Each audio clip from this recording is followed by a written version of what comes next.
Hello সবাইকে, welcome back to my channel Ritasmita's dancers. চলে আসলাম ছোট্ট একটা মিনি ব্লগ নিয়ে।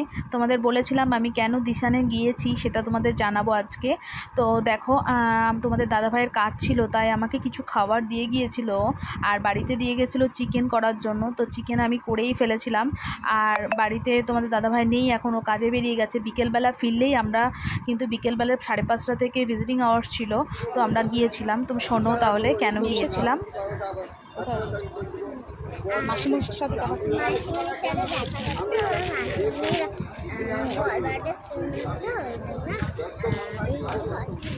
ঠিক আছে, চলো। তো দেখো, ওখানে তো কিডস সেকশন ছিল, তো ওখানে সেই জন্য ওরা একটু এনজয় করছিল। এটা আমার বোনের মেয়ে, তোমরা নিশ্চয়ই এর আগের ব্লগে দেখেছো। বোন তো হসপিটালে ভর্তি রয়েছে এখন, ওর অপারেশনটা হয়ে গেছে এবং সাকসেস হয়েছে।